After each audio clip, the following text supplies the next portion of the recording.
কতদিন অন্যের মিউজিক ধার করবেন, আর কতদিন কপিরাইট স্ট্রাইক খাবেন, আর কতদিন কপিরাইট ইস্যু খাবেন? এবার থেকে নিজের গান নিজে তৈরি করুন, নিজের মিউজিক নিজে তৈরি করুন, আর কপিরাইট স্ট্রাইক আসবে না, আর কপিরাইট ইস্যু আসবে না। এখন দেখতে পাচ্ছ যে আমার কিন্তু একটা ব্যাকগ্রাউন্ড মিউজিক বাজে, সেটা কিন্তু আমি নিজে তৈরি করেছি, একদম কিন্তু কপিরাইট ফ্রি। কেউ ক্লেম করতে পারবে না, কেউ কিন্তু ইস্যু দিতে পারবে না, যেহেতু এটা আমার তৈরি।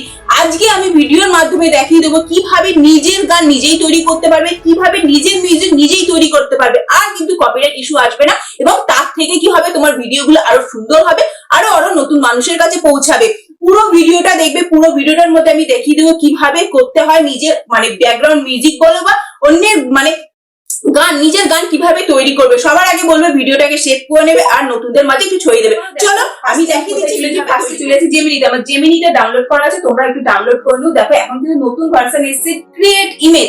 এখান থেকে নিচে দেখো রয়েছে ক্রিয়েট মিউজিক। এখান থেকে তুমি কিন্তু কপিরাইট ফ্রি অরিজিনাল কিন্তু নিজে একটা মিউজিক ব্যবহার করতে পারবে, বা মিউজিক দিয়ে তুমি একটা গান তৈরি করতে পারবে। আমি যেহেতু মোটিভেশনাল ভিডিও তৈরি করি, তাই আমি ব্যাকগ্রাউন্ড মিউজিকটা দিলাম। আর তোমরা যারা গান তৈরি গানের মধ্যে তোমরা ভিডিও করো, তারা কিন্তু নিজের রিলিক্স নিজে কিন্তু লিখে সেটাকে কিন্তু মিউজিক দিয়ে রূপান্তর করতে পারবে।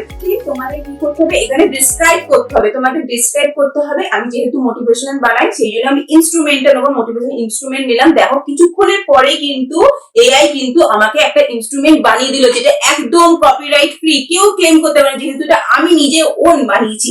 সেই জন্য তোমরাও যখন কোনো ব্যাকগ্রাউন্ড মিউজিক দেবে, এইখান থেকে বানিয়ে নেবে। আর যদি ভিডিওটা তুমি পুরো জানতে চাও, তাহলে আমাকে কমেন্ট বক্সে বলে যাও যে এখান থেকে তারপরে আমি কিভাবে এডিটিং করি। চলো, এই যে ভিডিওটা হয়ে গেল, ভিডিওটা হয়ে যাওয়ার দেখো সেভ অপশনটা আসছে, দেখতে পাচ্ছ অ্যারো মতনটা, ওই অ্যারো জায়গাটার মধ্যে নিয়ে তুমি কিন্তু সেভ করে দিও, তোমার প্রোফাইলে কিন্তু সেটা সেভ হয়ে গেল। এবার যারা ভিডিওটা দেখলে তারা কমেন্ট বক্সে বলে যাও যে কিভাবে আমি যে ব্যাকগ্রাউন্ডটা ইউজ করছি, মিউজিকটা কিভাবে এডিটিং করছি। তারা কমেন্ট বক্সে দেখি কারা কারা কমেন্ট করে। যদি কমেন্ট বেশি হয় তাহলে আমি আবার দেখিয়ে দেবো যে কিভাবে এডিটিংটা করছি। ধন্যবাদ।